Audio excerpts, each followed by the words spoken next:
I'm Vinny Politan. Thank you so much for joining us tonight here on Closing Arguments. And you know, each and every day here on Court TV, we show you what happens inside the courtroom. Here on Closing Arguments, we take you to the crime scenes, the murder mysteries. We cover the trials. Tonight, we're going to talk about something else, which is the reality of life for a convicted criminal. Last week, we were covering the boy in the box trial. Timothy Ferriter was a man who, along with his wife, was accused of locking their adopted son in an 8x8 structure, which he referred to the builder as a box, in his garage. Inside the box was the mattress, there was a desk, there was a camera so they could see everything, and there was a bucket. And there was a lock on that box, but the lock, you didn't lock that from the inside to keep people out of your room or your box. It was locked from the outside to keep someone in. And he was convicted of locking his teenage son inside that box for hours and hours at a time. There were recordings played of Timothy Ferriter lashing out at his son, speaking, not really speaking, but yelling at him in a tone that, for those of us, and you watched as well, a lot of us took away from it. This guy he's being mean, and there's a level of being sadistic in putting this boy in the box. Jury agreed, convicted Timothy Ferriter. He hasn't been sentenced yet. Hasn't been sentenced. Now, he was out throughout the trial. He was out on bond. That's important because, you know, you're out, you're living your life, you know, you've got this hanging over your head, but you're, you know, going home, you're eating whatever you're eating, you're having as normal a life you can while facing felony charges. But after that conviction, things got drastically different for him.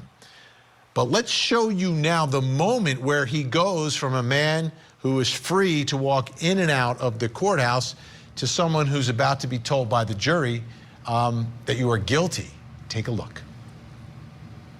In the Circuit Court of the 15th Judicial Circuit, Criminal Division in and for Palm Beach County, Florida, case number 22 CF001136, BMB Division B, State of Florida versus Timothy Dunn Ferriter, defendant. Verdict.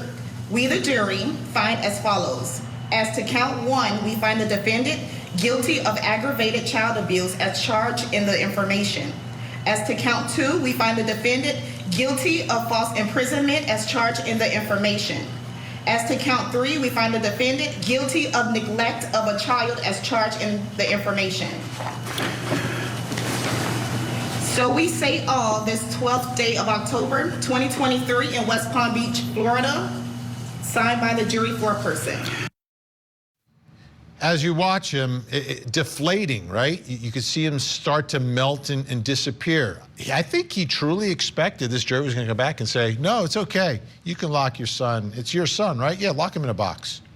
Lock him in a box. Yeah, he was a danger. Don't get him residential treatment. Don't do that. No, just build a box in the garage, and that's how you handle the problem you have. And I truly believe that he thought he was walking out of there. Now, remember, he was offered a deal for 24 months, had to agree to tell the truth in the trial against his wife if she didn't take a deal. So he turned down that deal and went to trial. Now facing like 35 months to 35 years. A lot of discretion for the judge. A few minutes after the verdict as well, take a look at him as he hugs his wife, Tracy. He was given that opportunity to hug Tracy inside the courtroom afterwards, which is kind of unusual also to have that goodbye moment. If we have that, may not have it. That's okay. Okay, so that's the moment he finds out, right? He's been living outside. Then he's remanded. He doesn't go to prison yet, but he goes to jail. So now he spends a week in jail as a man convicted of aggravated child abuse. Okay?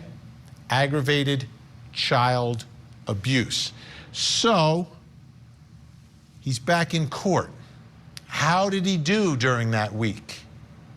How tough was it?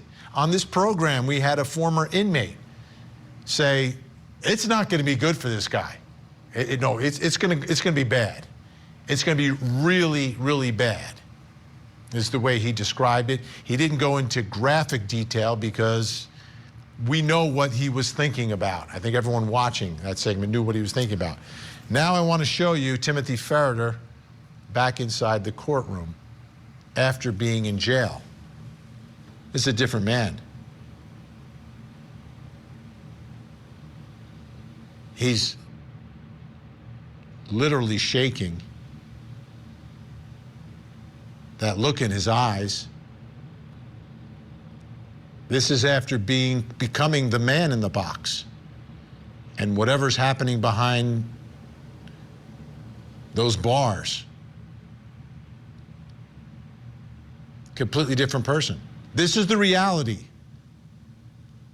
of what happens when you're living a life where you can afford a house that's $1 million, you've got children, you've got a life, and you make a decision somehow, some way, that the solution to my problem is to lock my child in a box. It's reality. Now, let me show you something else. A little side by side so you can really see the difference. On the left, this is 3 days before the trial began. Like a little, you can see he's probably a little tense about what's about to happen, but relatively almost normal on the left. On the right, this is drastically different. Drastically different. Even the color of his skin, everything. This is what happens. Being behind bars is punishment. Let's bring our think tank. Joining us tonight, New York City, former senior homicide prosecutor, founder of Villalona Law, Bernarda Villalona. Also with us in Fort Lauderdale, trial attorney, former prosecutor, former assistant state attorney, Sue Ann Robinson is with us. And in Washington, D.C., the attorney who successfully represented Johnny Depp in his defamation case and a fellow of the American College of Trial Lawyers, Ben Chu, is with us. All right, Bernarda, I'll begin with you. I mean, when you were a prosecutor, you sent a lot of people behind bars. Now you try to keep them out.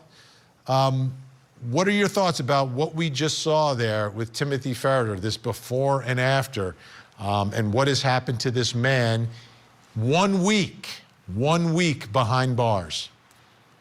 Wow, Vinny, you can tell from the photograph that it looks like he's not going to last more than a couple of months, if that, because look at the huge changes. But you said it right there, Vinny. The huge difference is that 1 week ago, there was a presumption of innocence, and now he has been convicted. That presumption is no longer there.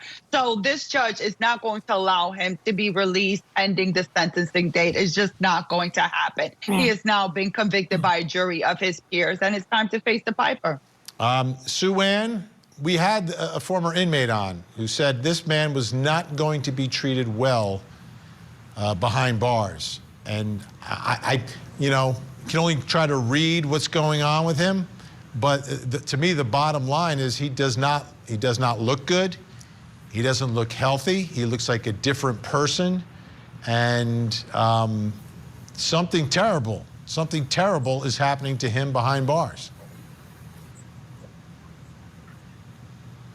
You're absolutely correct, and you said it in your opening box, and now he's the man that's in a box. He's the one that's in prison now. He's the one dealing with having restricted movement. He's the one being told when he can eat, where he can use the bathroom. He's locked in from the outside in.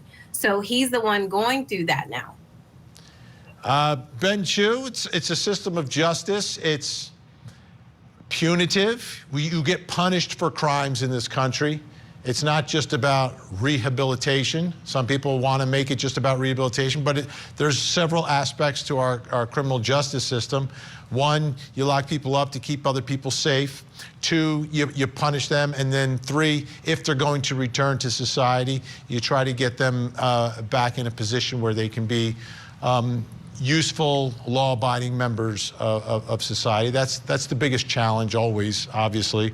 But what are your thoughts tonight as we took a look at this man before and after? I agree with you, Vinny, and what the others have said, I mean, there's just a dramatic difference between his aspect before and after. And certainly this is one of the horrible consequences of committing a crime and being found guilty by a jury of your peers. Yeah, I would almost put this out as a, we can keep that up. I would put that out as a public service announcement as to why you should not commit crimes. This is what happens to you. This is a guy who was making good money, had a wife, beautiful house, great job, had everything. Now this is his life. You just look in his eyes. Look at his eyes. All right, Bernardo Villalona, the judge is going to have a lot of discretion here in deciding what to do with this man for locking his child in that box. It's like 35 months or so to 35 years. What's justice in this case? Well, justice is one. He's already been held accountable by being found guilty of the charges. So it just depends on your definition of justice. But what will be the proper sentence here? Because regardless of what sentence you put on this man, it's not going to change what happened. But what it is going to serve is the purpose of deterrence, of accountability, of rehabilitation. And also remember that there's still a co-defendant, so it may even push the co-defendant to possibly plead guilty because she wants to avoid having a lengthy jail sentence. But if I had to predict a prison sentence for this defendant, I think we're talking about double digits, probably like 10 years or so. Wow. That's 1 week. I can't imagine what he's going to look like in 10 years.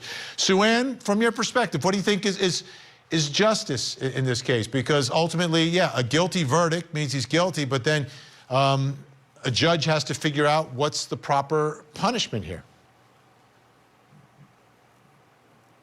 Right. And we have a punitive system where him being in custody has to be equated to justice. As Bernardo pointed out, there's no way that you're going to be able to take away that intense life experience from his son.